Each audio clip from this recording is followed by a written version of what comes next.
People can come up with some real shit, can't they?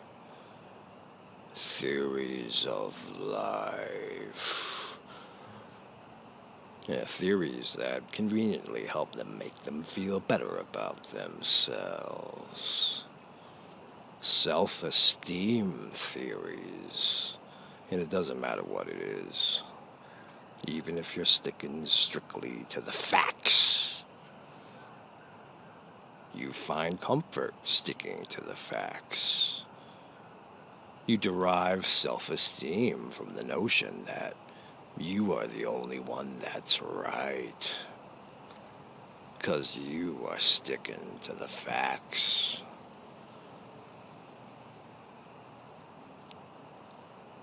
Facts are not truth, they're temporary aspects. Even universal laws, the speed of light, physics. This universe is just a blip on the radar. Understand, this will all be gone. This will all be gone. But you gotta love the theories nonetheless. Racism is a good example. Did you ever listen to a white racist or a black racist preach? Very nice recipes. 1 cup of history, 1 cup of science, 3 cups of religion, a splash of piss and vinegar. Stir and serve. A nice big steaming pile of bullshit on a silver platter. Consume and enjoy.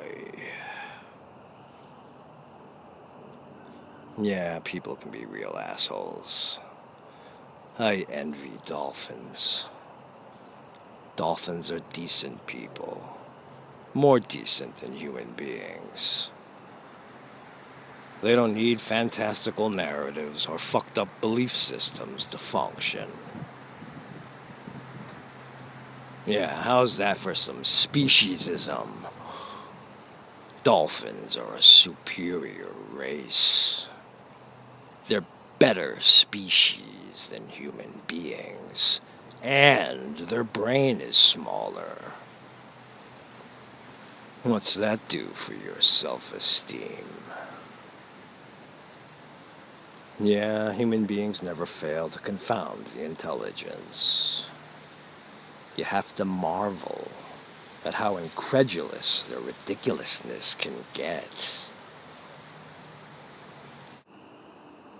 Like, here's something fucked up someone told me recently in defense of the caste system in India.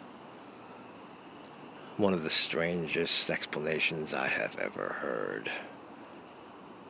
Almost of epic proportions. I kid you not.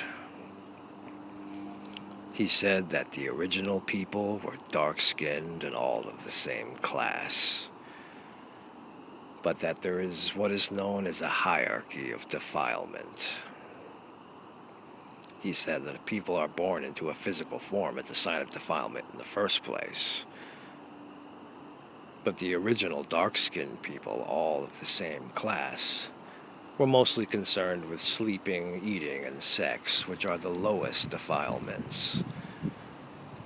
But those that go on to pursue the higher sins, such as pride, envy, wrath, and greed, get born into a higher station, which is reflected in lighter skin, and therefore higher class, and therefore lends higher status, and gives one dominance over the, quote, lower peoples. He said how you live your life will determine the status of your next incarnation. So therefore, if a dark-skinned person pursues higher sins, they will be born lighter-skinned and of higher class in the next life.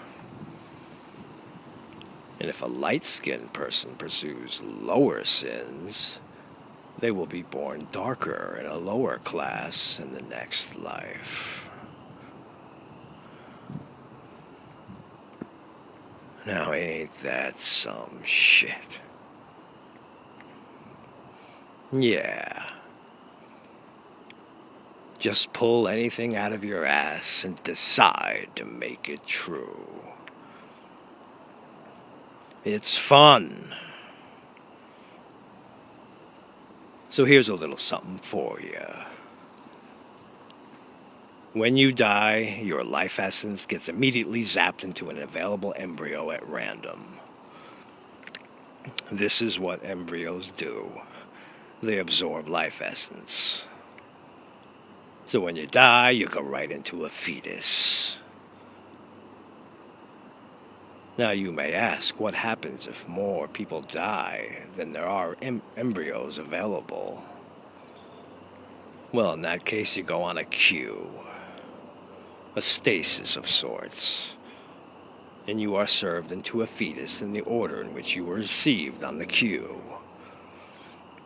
You may also ask what happens if there are more fetuses than there are people dying, like in the early days when the Earth's population was very small.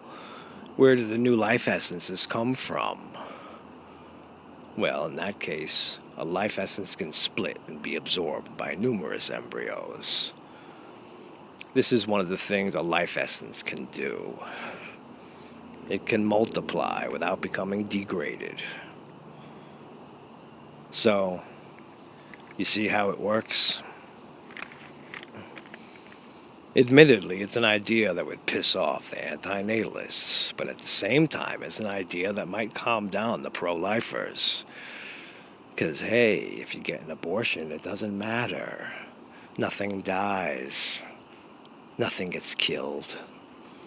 The life essence simply gets absorbed into a new fetus. It's workable. So what do you say? Let's decide to make this true. I'd like this to be true. Wouldn't you? Never mind evidence, never mind proof. I'd like this to be the case. Let's decide to make it that way.